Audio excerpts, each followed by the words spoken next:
it's Dell back again for part 5. So as you can see, I've got the tray on now. So it's a little bit stiff at the moment. Let's get around here. Do this one-handed. Here we go. So got the tray on so I can just get in a nice position where I want it to be. So that's finally in place. Just look, car door, in, out, wonderful. Just add that little extra realism. Most of the cable management is done.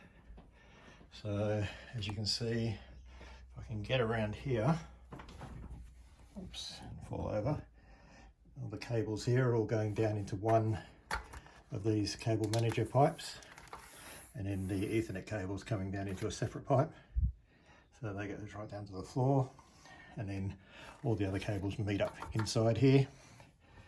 The e-stop button down the bottom is wrapped with the 6mm version of that same product, running into this main pipe and back up to the computer. So this stuff is from a company in Australia called Jaycar. It's very cheap, really good stuff for managing all your cables, but just be careful when you're putting on, especially the heavier stuff. It has a tendency to tear the skin off your hands, so be really careful with that.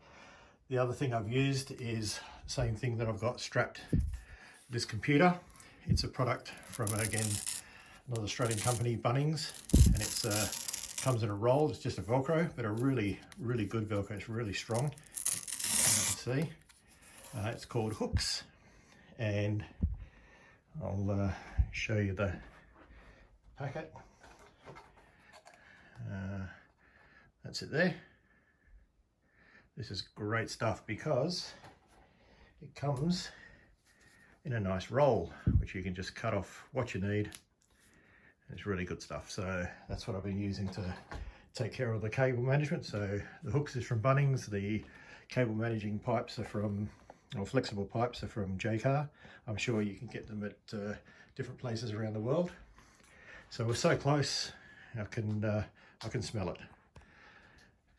And next thing is just, I've got a DSD button box to go over this side. I'm still trying to figure out the best way to get this mounted, and yeah, should have that up in the next couple of hours or the next day, once I sort of work out the best way to have it sitting up here. And all in all, very excited. Also, I've got another product that arrived today, which I'll be doing a video on, that a couple of people asked for, which is the mounting system for the next level motion into Truck Racer. Now, the mounting system that I've got in here at the moment, that's one that I did myself, and the guys at Truck Racer, I sent them the plans, and they've made up a series of mounts that will be available. Sorry, Siri just decided to start up. So there's a series of mounts that you'll be able to purchase from Truck Racer. So I'll be showing you those, probably have a video out on that next week and show you how all this mounts in. But other than that, really excited. So it's starting to look really good. It's nice and neat and clean, and sort of pretty tidy. So thanks to all the comments that people have left, really appreciate it. And again, a big thank you to Brett from HRS. That guy goes above and beyond when it comes to service and support. Thanks to George from Simcor for getting the mount out to me really quickly. Thanks to Matt from Truck Racer for the little peripherals and bits and pieces. And like I said before, everything's paid for, nothing's free. So talk to you soon. Bye.